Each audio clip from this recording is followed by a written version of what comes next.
À 1 an et à l'heure du premier bilan, nous avons voulu en savoir plus sur le droit à la déconnexion des salariés. Le droit à la déconnexion, c'est la possibilité pour un salarié de se couper du bureau lors de son temps libre, ne plus consulter ses SMS, ses mails. Est-ce que les entreprises encouragent réellement ces pratiques qui ont conduit parfois à des burn-out? Reportage Jérémy Normand, Ambroise Boulès. Au travail comme en vacances, ordinateur et téléphone sont devenus le prolongement de notre main, au risque d'inviter le travail sur nos temps de repos. C'est vrai que j'ai tendance, même mes jours de repos, à regarder mon téléphone, mes mails ou à parler à mes collègues pour savoir alors comment ça s'est passé. J'ai mon mail, je suis obligée de voir si je reçois pas un petit message. Non, je suis tout le temps avec le connecté. En 2017, la France a voté une loi pour garantir un droit à la déconnexion des salariés. 1 an après, la situation a-t-elle changé?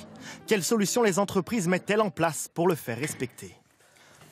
Son hyperconnexion au travail a failli lui coûter la vie. Ancien cadre dans une entreprise de conseil, ce salarié a vu son travail empiéter peu à peu sur sa vie privée. Des mails de son employeur reçus la nuit, le week-end et même en vacances. Pendant à peu près la moitié du temps de vacances, j'étais en conf call avec le Japon, la Chine, tous les matins, ils m'appelaient. Et en fait, les patrons de la boîte avaient fait en sorte d'expliquer aux collaborateurs, aux interlocuteurs dans les pays qu'ils pouvaient y aller, quoi. Résultat, selon lui, un burn-out et un licenciement qu'il conteste aujourd'hui. Mais selon son avocate, impossible de s'appuyer sur le droit à la déconnexion, car la loi ne prévoit pas de sanctions. Depuis le 1er janvier 2017, la loi définit uniquement les modalités du plein exercice par le salarié du droit à la déconnexion en vue d'assurer le respect des temps de repos et de congé ainsi que la vie personnelle et familiale. En clair, elle fixe un cap mais ne limite pas l'usage des outils numériques en dehors du temps de travail. Pour sensibiliser les entreprises à la déconnexion, cette start-up organise des ateliers de formation. Levez la main si parfois vous avez envoyé un mail à quelqu'un en interne ou en externe et vous vous énervez si vous n'avez pas répondu dans la journée.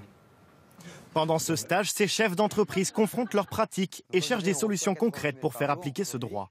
Ça nous prend beaucoup de temps de traiter. Il faut déjà que le dirigeant et le manager s'engagent à ne pas envoyer de mail le soir et le week-end. Comme ça, il montre l'exemple. Mais comment passer des mots aux actes pour garantir ce droit à la déconnexion? Depuis quelques mois, cette entreprise teste un nouvel outil de traçage. Quand un salarié se connecte à sa boîte mail plus de 5 fois par mois depuis l'extérieur, une alerte est déclenchée. Déconnexion hors site en soirée ce jour-là. Ce salarié a eu des connexions hors site en soirée ou week-end le 8 novembre, le 13 novembre, le 21 novembre, le 20... Il doit alors s'entretenir avec son supérieur hiérarchique. C'est parce qu'aujourd'hui, je souffre de ne pas avoir assez d'effectifs pour m'accompagner. C'est parce qu'aujourd'hui, je suis en difficulté sur tel et tel sujet. Donc le but principal, c'est de dire on peut s'exprimer, on peut en parler et on peut ensemble trouver des solutions.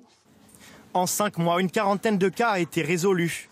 Pour les salariés, ce dispositif est un outil efficace. J'ai reçu une alerte, en effet. Mon chef m'en a parlé, avait reçu un retour informatique comme quoi j'étais connecté en dehors des heures normales, un soir assez tard ou pendant le week-end, et on en a parlé. On sait qu'on va être suivi, donc on prend un peu moins de temps pour regarder ses mails à la maison. L'entreprise envisage d'étendre le dispositif à l'ensemble de ses salariés. En France, depuis l'application de la loi, ils sont encore 8 cadres sur 10